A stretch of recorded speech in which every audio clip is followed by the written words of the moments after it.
Hi అండి, అందరికి నమస్తే. ఎలా ఉన్నారు? బాగున్నారా? నేను ఇప్పుడు వచ్చి దొండకాయ రోటి పచ్చడి వేస్తున్నాను. బాగుంటుంది. ఒక 4-5 రోజులైనా ఆ పచ్చడి దొండకాయ పచ్చడి చెడిపోదండి. దానికి ఏమేమి కావాలో చూసేద్దామా. దానికంటే చూసే ముందు అందరూ లైక్ చేయండి, కొత్తగా వస్తే సబ్స్క్రైబ్ చేసుకోండి. చూసేద్దాం దానికి ఏమేమి కావాలో. ఫస్ట్ దొండకాయలు నీళ్ళలో వేసేస్తున్నానండి, కడిగి తీసేసుకోవాలి. ఒక 1/2 కేజీ దొండకాయలు తీసేస్తున్నాను. ఎండుమిర్చి ఒక 20 ఉంటాయి ఎండుమిర్చి, ఇవి తీసుకున్నాను. 1 స్పూన్ జీలకర్ర, సగం స్పూన్ ధనియాలు, ఇవి వచ్చి ఒక 6 తెల్లగడ్డలు, కొంచెం చింతపండు అండి. ఇది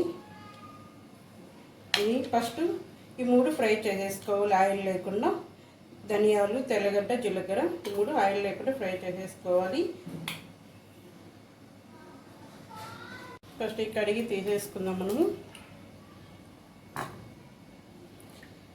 ఒక 3-4-5 రోజులైనా ఉంటుందండి ఈ పచ్చడి, చెడిపోదు అనమాట. ఇది అక్క దగ్గర నేర్చుకున్నాం, 2 అక్క దగ్గర.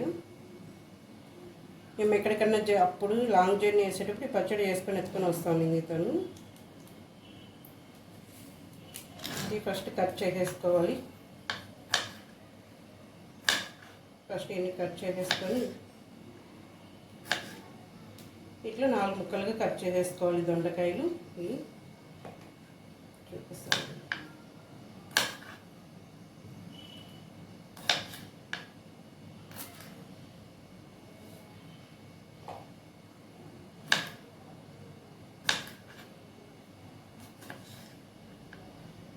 అన్నీ కట్ చేసి పెట్టేసుకోవాలి మనం. ఫస్ట్ ఈ లాస్ట్ అన్నీ కట్ చేసి పెట్టేసుకోవాలి ఇట్లా.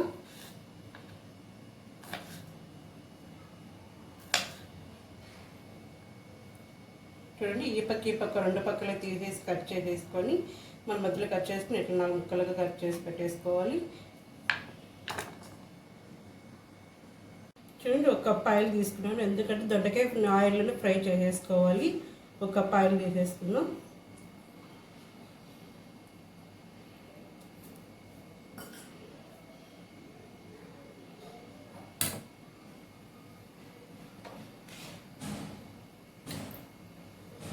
జీలకర్ర, ధనియాలు ఇవి ఫ్రై లేకుండా ఆయిల్ లేకుండా ఫ్రై చేసేసుకున్నాను.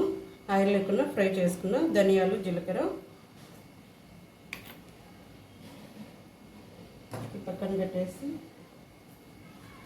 ఎండుమిర్చి ఉన్నాయి కదా ఇవి కూడా ఫ్రై చేసేసుకోవాలి.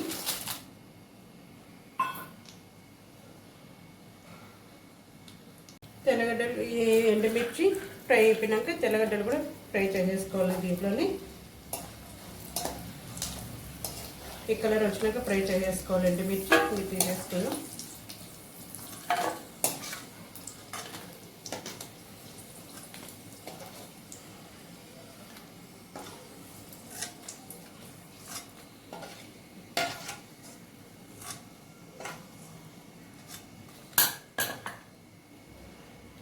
చింతపండు కూడా దీంట్లోనే ఫ్రై చేసేసుకోవాలి.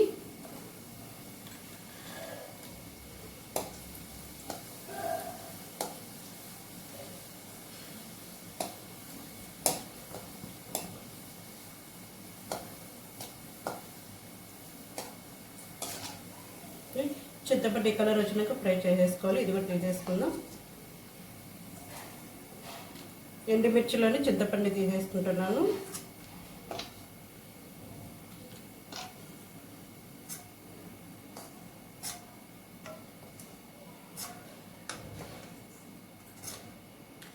ఇప్పుడు వచ్చి దొండకాయలు కట్ చేసి పెట్టుకున్నాం కదా, దొండకాయలు ఇట్లా తెల్లగా ఉండేటివి తీసేసుకుందామండి. ఇట్లా కొంచెం మాగినటివి వద్దు, తీయ ఉంటాయి, పక్కన తీసేసి ఇట్లా మాగిపోయినట్టు ఈ కలర్ వచ్చేటివి వద్దండి.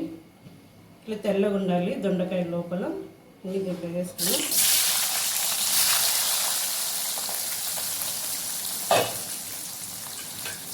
ఇది కూడా బాగా ఫ్రై కావాలి. ఒక 10 నిమిషాలు పడుతుందండి ఫ్రై కావడానికి.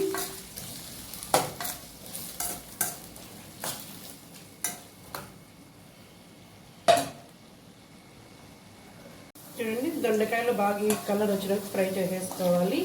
బాగా బ్రౌన్ రావాలి. ఇప్పుడు ఆఫ్ చేసేసుకుంటున్నాం. ఈ కలర్ రావాలండి, బ్రౌన్ అంత బ్రౌన్ వచ్చేలాగా ఫ్రై చేసేసుకోవాలి. నాకు ఒక 10 నిమిషాలు 20 నిమిషాలు టైం పట్టిందిలేండి ఇది ఫ్రై కావడానికి. చూడండి బాగా మంచి కలర్ వచ్చేసింది. ఈ కలర్ వచ్చినాక ఫ్రై చేసేసుకోవాలి. ఇప్పుడు పెన్ను ఆఫ్ చేసేసుకున్నాను. ఇంకా రోట్లో వేసుకొని దంచుకోవాలి. ఇది రోల్ తీసేసుకున్నాను. రోల్ తీసేసుకొని ఫస్ట్ మనం ఇవి తీసుకున్నాం కదా జీలకర్ర ధనియాలు ఇవి ఫ్రై దంచుకోవాలి. ఫస్ట్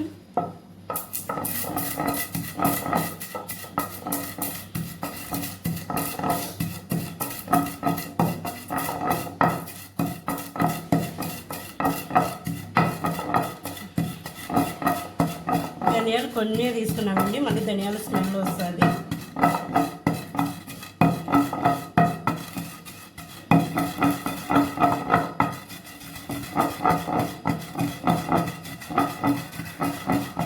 ఇది పొడి అయిపోయినాక ఎండుమిర్చి ఫ్రై చేసుకున్నాం కదా ఇవి కూడా వేసేసుకున్నాం.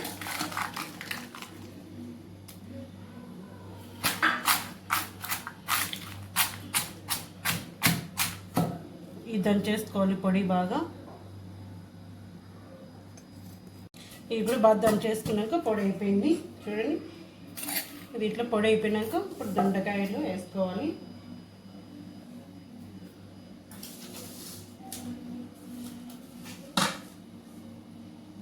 చూడండి ఈ కలర్ బాగా ఈ కలర్ వచ్చినాక ఫ్రై చేసేసుకోవాలి దొండకాయలు.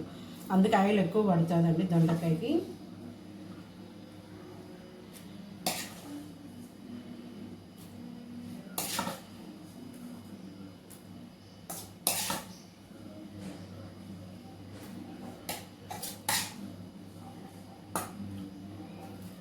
దొండకాయలు వేసుకున్నాక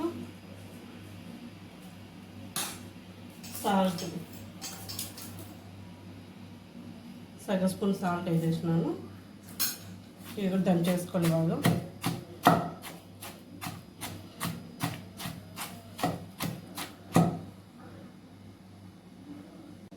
ఇప్పుడు ఇవి బాగా దంచేసుకోవాలి. ఇప్పుడు వచ్చి చింతపండు తెల్లగడ్డ ఇవి కూడా వేసేసుకుందాం. ఎర్రగడ్డ అనేది వేసుకోకూడదండి, ఎర్రగడ్డ అయితే వేస్తే చెడిపోతుంది. ఇప్పుడు కావాలంటే ఎర్రగడ్డ అని కట్ చేసుకోవచ్చు. ఒక 3-4 రోజులు వచ్చేటి అయితే ఎర్రగడ్డ వేసుకోవద్దండి.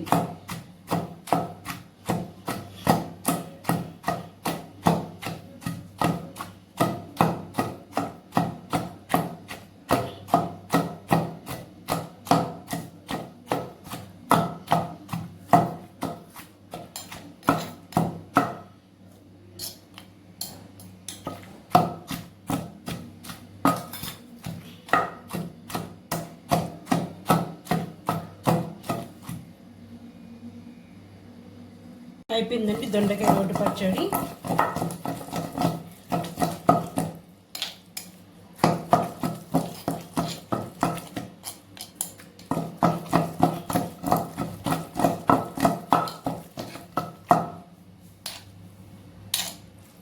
చూడండి మెత్తగా నూరేసుకోవాలి.